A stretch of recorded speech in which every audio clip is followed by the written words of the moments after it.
Pag ay maganda. Ngayon ko lang alam, guys. Ay, not ngayon. Dito ko lang nalaman sa...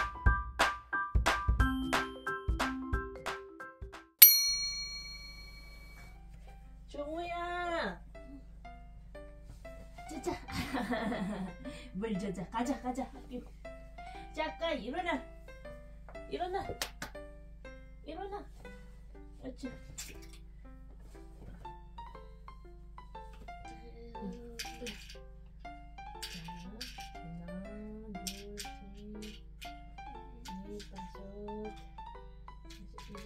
Up na, stand up na dali.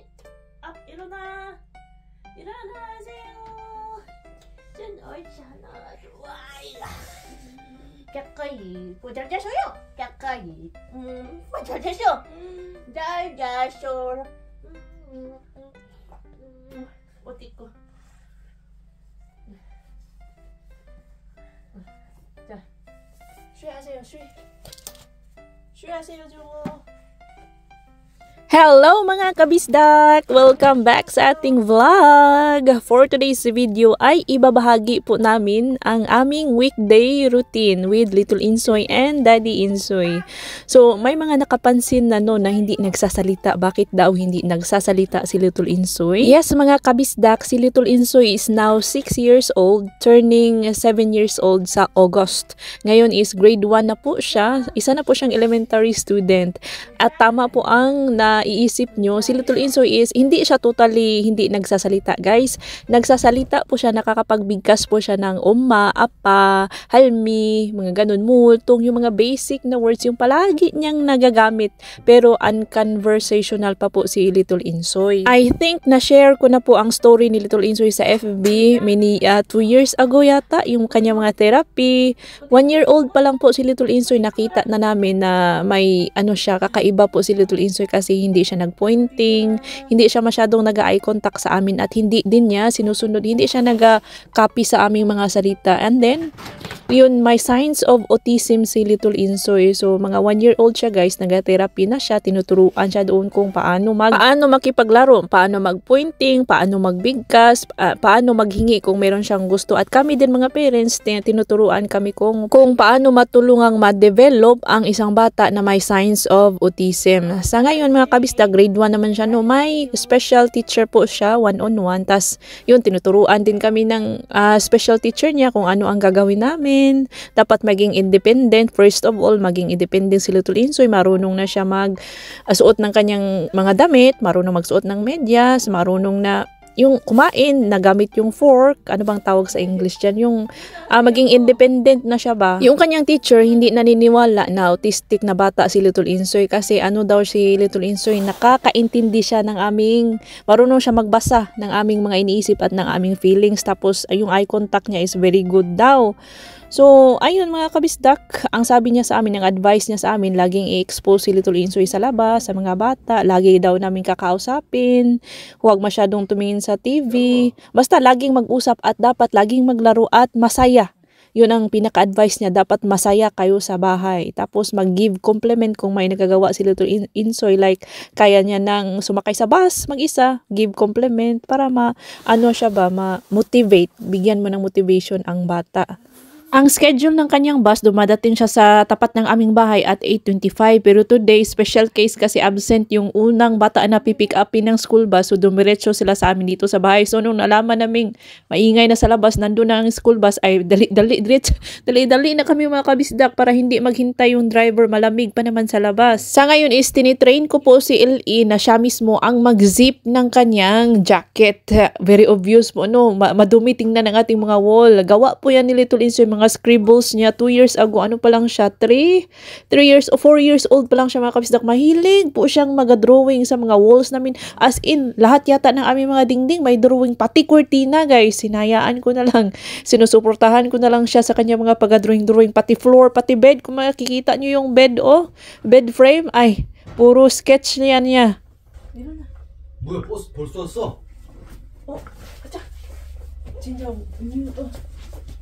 Sa kanila mga school bus mga kabisdak, isang driver tas isang assistant, siya po ang nag-aalalay sa mga bata papasok at palabas ng school bus. Mini-make sure ng school na safe ang ating mga anak sa eskwelahan. Kahit na third week of March na tayo is dumadalaw pa rin yung snow. Nagpaparamdam pa rin guys, ang extended ang winter this year.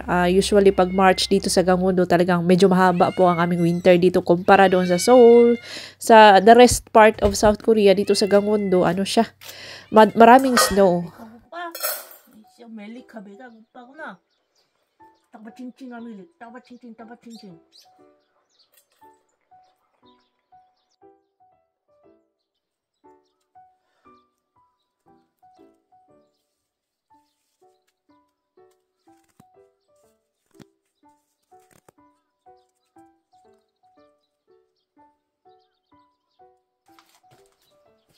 안 추워? 어? Hindi ba daw ako nilalamig? You know, can you guess how many times did you watch cold in your life, the snow? How many times? Wow. How many times? For 7 years guys, lagi po akong naaaliw, natutuwa kapag may snow. Sabi niya, hindi pa ba daw ako na ano, am I not tired watching the snow? Pero ayoko magpala.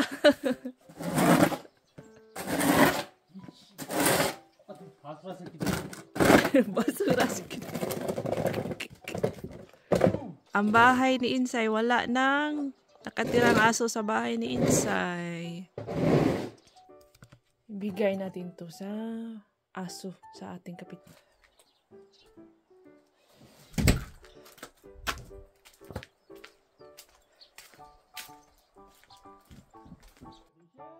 Ang aming mga tira-tirang pagkain kagabi, sinadya naming hindi itapon para ibigay sa kapitbahay namin itong mga aso ni Yulapa. Ang cute-cute kasi kamukha ni Insay yung black na puppy guys. Gustong adapin ni Daddy Insoy pero hindi siya sure kasi ayaw ni Daddy Insoy na makita yung aso na tinatalian. Diba si Insay hindi man namin tinatali, pero wala kaming choice kundi talian si Insay kasi kapag mainit ang panahon like sa summer, si Insay gustong-gusto niya pong matulog sa gitna ng kalsada. So natatakot kami ba na madisgrasya siya. Tama na tayo sa bahay ni Bianan. Naubusan ako ng ramyun guys. Manghingi ako kay Bianan. Positivan, hindi na masyadong malamig. Matutunaw na itong snow mamaya-maya. Si Daddy Insoy nandoon na sa bahay ni Bianan.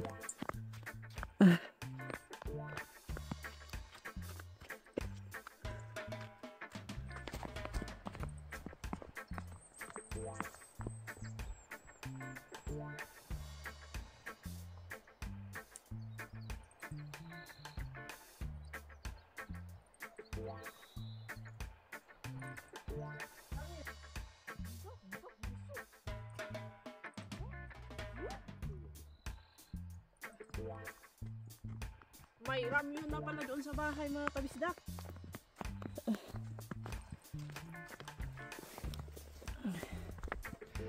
Nagkuha pala si Daddy Insoy ng ramyun kaninang umaga. Hindi ko nakita.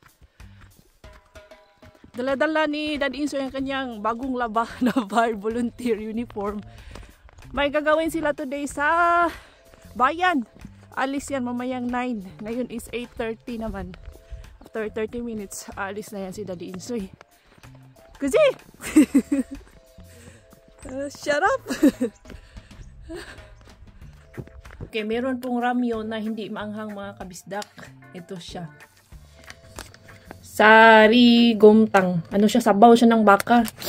Para siyang Lucky Me beef na beef. Pero mas masarap ako sa Lucky Me.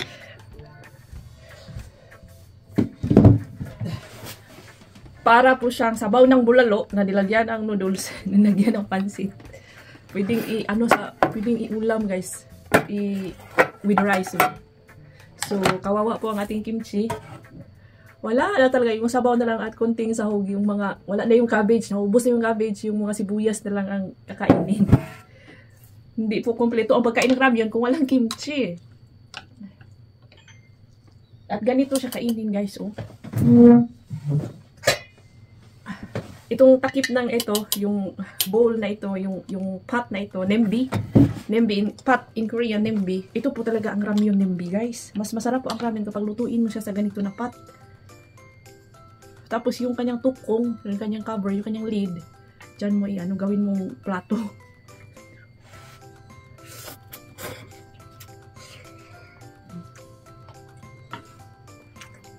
Kaka ng noodles, ganito siya kainin. Katungan mo ng kimchi ganon.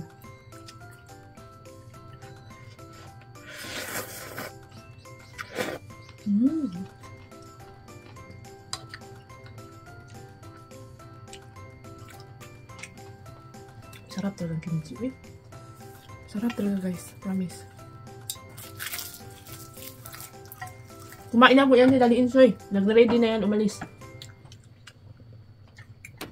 Hindi po kami nagsasabay sa breakfast. Minsan ako nag-breakfast, minsan hindi. Almost hindi po ako nag-breakfast. Ngayon lang, nagutom ako kagabi. Pizza lang kinain kagabi.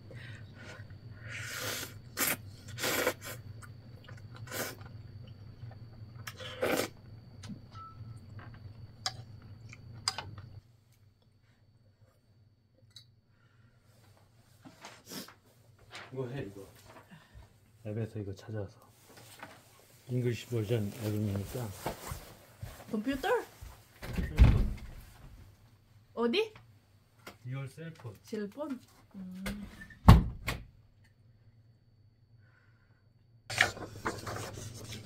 Sinabi sa akin na Daddy Insoy na mag-register daw ako dito sa class para itong siya, guys. Parang site ng grade 1 students, doon ka pwedeng mag-upload, nag-upload ng pictures yung teacher nila, kung anong ginawa nila doon sa school, mga programs, mga events, mga announcement. Site siya. Every week, every Friday, nagpapadala ng school plan ang teacher. Third week, March 17 to March 21, Monday to Friday, ito yung kanilang plan. Lesson. Meron silang Korean class, merong math class, meron silang Changje. I-research ko ano itong ibang subjects nila, mga kabistak. Ganito po ang kanilang scheduling dito. Tapos diba si Little Insoy is nasa special class man siya. May time na one-on-one siya doon sa kanyang special class teacher. Tapos may time din na minimix siya sa mga normal students. Ganun po ang nangyayari sa sitwasyon ni Little Insoy. So ganyan. Masaya naman si Little Insoy kasi napapansin ko, mga kabista, kapag ayaw niya sa school, ayaw niyang mag-ride sa school bus. Siya, balisa. Pero this time, go na go siya. Tapos pag after sa school, pag hinatid na siya ng school bus galing sa school, nagababay na siya, hinahabol pa niya yung school bus. So nakakatuwa kasi nagugustuhan po niya yung kanyang school. Ganun. Ayan siya. Pero dapat pa rin natin kumayod. Tara na sa trabaho. And by the way, suot na natin yung binigay sa atin ng ating kaibigan from Switzerland. Thank you so much, Madam Casey, sa iyong magandang scarf. Gustong-gusto ko po yung kulay at napaka-comfy. Hindi siya makati. May ibang scarf ako, guys. May dalawa man akong scarf. Yung isa, parating yung nakikita yung gray, yun po ang pinaka-paborito ko. Yung isa na checkered, ayoko, gray and black. Ayoko kasi makati siya sa liig. Alam ko may followers ako, may subscribers po ako na taga Switzerland, may viewer tayo na taga Switzerland. Ito siya, Diana & Co. Firenze. I'm not sure sa pronunciation. Comment lang sa tamang pronunciation. Firenze, Diana & Company, Diana & Co. Yan po ang kanyang box. Akala ko nung una chocolate, kaya hindi ko po binuksan sa aking haul sa ating previous vlogs. So nung nagligpit na ako, mga kabisdak, scarf pala siya, and ang saya-saya ko kasi nga gustong-gusto ko yung kulay. Napaka-comfy, napaka-soft. Thank you so much, Madam Casey and Crispy Man, Alex and Kevin sa inyong mga pasalubong sa amin. Natutuwa talaga kami, mga kabisdak, as in. Thank you so much. Ayan, so tara na. Magmi-meet pa tayo ni boss kasi may klase man tayo with boss. And after ng klase ko or before ng klase ko kay boss, tingnan natin kung anong oras tayo darating sa bayan. Kasi kapag ganitong may snow, guys, I'm driving slowly. Napaka ko mag-drive. ano ba? Mabagal po ako mag-drive kapag may snow. So, ito po yung ating relo. Wala na, patay na po yung battery. Kailangan nating palitan. So, first time ko po ito kung magpalit ng battery. Magtanong lang ako kay Daddy Insoy, tatawagan ko siya kung saan ba ako pwedeng magpalit ng battery. So, yun lang mga kabisdak. Tara na. And after siguro is mag-grocery ako after ng aking klase. Tara na!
I'm sure familiar po kayo sa building na yan kasi nasa vlog 219 po natin yan yung pagbili natin ng second hand na bisikleta for Little Insoy. Dyan po natin kinuha na nahirapan ako sa kalisod sa pag-akyat sa apartment 106 dahil hindi ko man alam paano tuslok-tuslokon ang password mga kabisdak.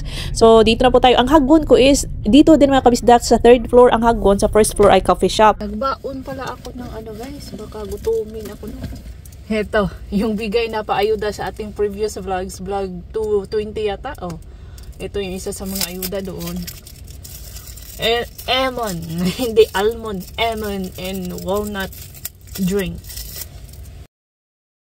So, iinom muna ang ajuma para hindi tayo magutom mamaya sa klase at maglalagay din tayo ng kolorete sa ating face para hindi naman tayo magmukhang multo. Ang ating lip tint, ang lip tint ko mga kabisdak ay multifunctional ha. Nilalagay ko po siya sa aking mata bilang eyeshadow. Pwede ding blush, pang blush on at pwede ding pang lips mga kabisdak kasi nga lip tint man, lip gloss, lip tint pala. Habang nag-make-up tayo dyan mga kabisdak ay nais ko lang batiin ang ating mga solid kabisdak viewers. Belated happy birthday sa March 9 po. Belated happy birthday Ma'am Florence at sa kanyang husband, advance happy birthday sa March 25. Shout out Mr. Glenn Dagala and Mrs. Arlene Dagala from SJDM Bulacan. Maraming salamat po sa laging panonood, ma'am. And happy 40 years, batch 89 ng Tabang Elementary School. Greetings from Ma'am Leonora Sakibal. Shout out Ma'am Jenny Villones. Shout out din kay Hangguk Nungbu Ajuma. Maraming salamat sa laging panonood, ma'am. At shout out sa mga mahal na anak na si Grace Lee na nasa Greece, Gracel na nasa Cavite, and shout out Gilbert and Galaxy from Mama Jo. Hello Ma'am Nancy Galang na isang silent viewer pero naga-comment na. Maraming salamat po. And shout out Bisayang Juan. Last week ay sabay kami ni boss nag-lunch. Yung kumain kami ng Junggukjang. Tapos this week is coffee shop ang aming venue mga kabistak. At ganda-ganda kasi napakalakas ng snow sa labas. O tingnan nyo guys. Napaka-relaxing. Nagkakape habang nanonood sa snow. Tapos usap-usap lang. Ganyan po ang aming klase guys. Usap-usap. Sometimes ay tinitingnan niya yung mga worksheets ko para sa aking estudyante. At nag-usap-usap kami. Na-answeran. Sinasagutan niya yung mga worksheets ko ng aking mga estudyante. And after that is pupunta na tayo sa yung high elementary school. Hindi na ako nag-vlog sa loob ng school. Wala na busy na ako mga kabisdak kapag dito sa yung talagang busy po ang ajuma. Tapos na po ang ating klase. At yung last class ko po, ang English class, ang last class ng mga bata. Nagpainit na, painit na kanilang bus, school bus.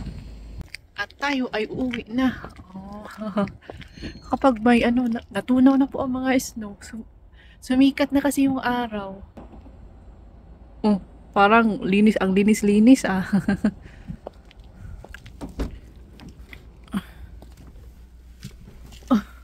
Diba kanina is ang lakas-lakas po ng snow. Tapos, after a few hours, yan, bright na naman, bright and sunny. So, matik na tunaw po yung mga snow. Pagkapasok ko kanina sa klase is marami pang snow. Tapos pagkatapos na yung klase, pagkalabas ko sa school, natunaw na silang lahat. As in, tunaw na tunaw mga kabisdak ko. Diba wala kang snow makikita dyan. Amazing, amazing ang climate change. Kakaiba itong panahon kasi sa Yongha, sa Namyon mga kabisdak is mainit no, maliwanag. Pero pagdating ko sa aming barangay ay ano man itong nag-snow pa man dito at ano pa madilim. Medyo madilim dito mga kabisdak gawa ng nag-snow nga o diba? Hindi mo na maintindihan ang panahon ngayon. At habang nasa biyahe ako ay tinawagan ako ni Daddy Insoy na magbili daw ng buto ng mga spring onions. So mag-drop muna ako sa bodega tapos bibili tayo ng mga seeds. At hindi pa rin tayo nakauwi. Bumili tayo nandito tayo sa bodega. Bumili tayo ng seeds. Ngayon ko lang alam guys, ay not ngayon, dito ko lang nalaman sa Korea na may seeds para pala ang mga onion, ang mga sibuyas. May buto din pala sibuyas, no? Sa amin kasi, sa probinsya, sa Bohol, yung ano lang, yung baby, yung mga ganito lang pinaparami namin. Isang stock na ganito, tinatanim sa lupa. Yun lang, dito ko lang nalaman guys. O yan po ang bodega. Diyan kami bumibili ng mga seeds, mga gamit, everything, fertilizer, pesticides, lahat-lahat para sa farming dito guys. Ayan siya, each barangay meron pong ganyan. Yan, mga fertilizers yan oh. Yan, mga, ano yan, para sa pangbubukid. Yan, mga boxes yan. Para sa harvesting time. Diyan kami bumili ng mga boxes. Fertilizers. Milik, iluwa ba? Iluwa?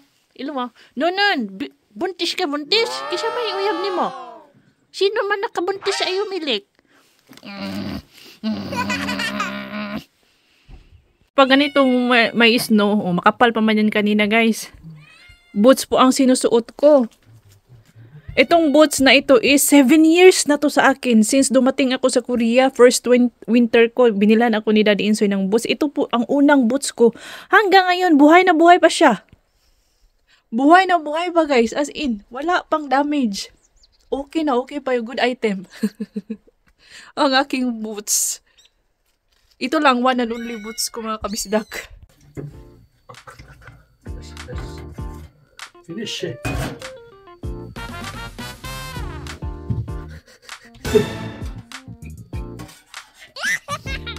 Diyan, ganyan, kabait yan sila ni Insoy mga kabisdak. Pagkain ko, luto ko. Gutom na po siya. Hindi na makapaghintay sa aking spaghetti. Korean spaghetti, this one. This is the Korean spaghetti. Yes. Finish. Finish. Ja. Tapos, kapag si Daddy Insoy kumakain, may cellphone talaga yan. Si Little Insoy is sa church na po siya maghapunan. Mamayang 7 na siya uwi. Muna, madilim na siyang nakakauwi mga kabisdak.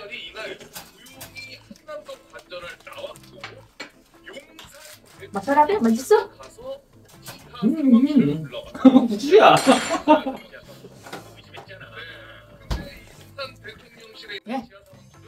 Yeah. Sour, why sour niya? Suka, I always put suka the bull. Ito yung sauce, ready-made sauce na mga kabisdak ang kanyang ginagamit. Maliit lang po ito ating kusina. Kasi maliit lang man ito ang aming space.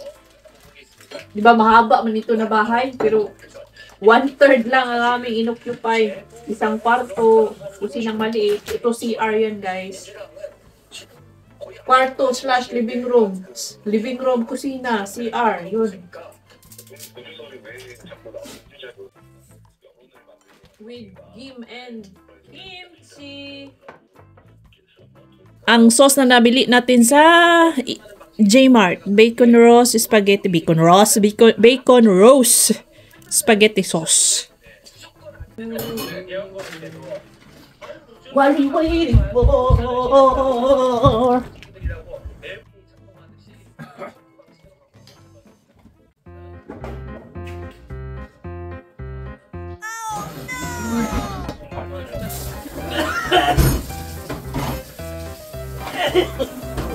고마워. 난 싫어 이런 게 너무 싫어. 아 진짜 너무 싫어. 너무 싫어. 진짜. Narinig niyo yan mga kabisdak? 너무 싫어. 너무 싫어. 아, let's make other kitchen 하자. Separate kitchen. Your kitchen, my kitchen.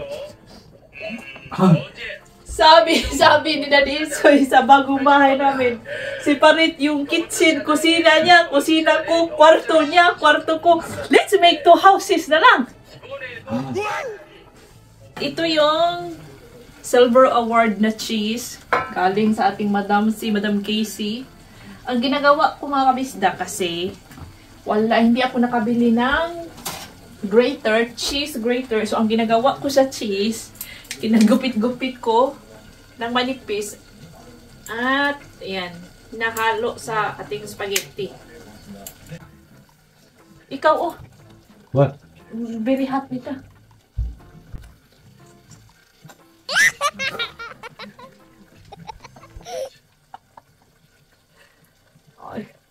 Ay. What's my muscle? Promise mga kabisdak, masarap talaga ang cheese na yan. Galing original cheese yan. Galing Switzerland mga kabisdak. As in, mapapayami ka talaga. Maraming salamat, Asperger family! Salamat Alex. Salamat Cheche. Crispy man, Alex. Crispy Papi. Papi. Salamat Papi. Damke Papi. Walang t-shirt, di sa ganun. Si Daddy Insoy, kahit na no pa yan sa labas. Topless lagi yan sa loob. Na ano na niya yung na used to siya sa Pinas, di ba? Sa Pinas, matagal man yan sa Pinas, Cagayan de Oro City. Mga lalaki nun kasi nga mainit.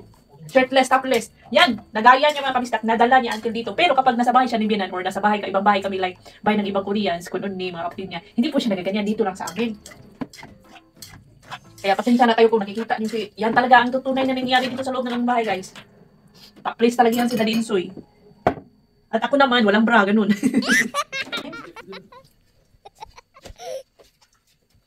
You taste ba?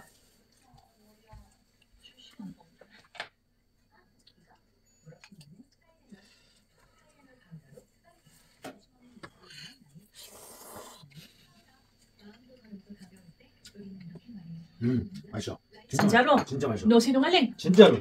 Masarap. 그거는 never sinungaling about food. About food, hindi na 진짜? sinungaling. Pero pag, ay maganda! Ay maganda! 야.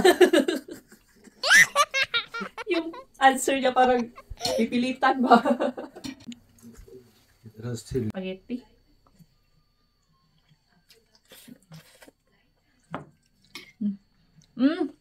Mahal. Promise.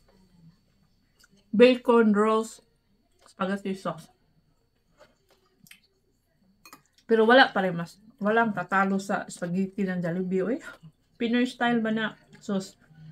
Alam niyo ba guys, ayaw na ayaw ni Daddy Insoy ang spaghetti Pinoy style. Yung spaghetti sa Jollibee, ayaw na ayaw niya guys. Yung hotdog na rin sa Pilipinas, ayaw na ayaw niya guys yung mga tender juicy. Weird daw.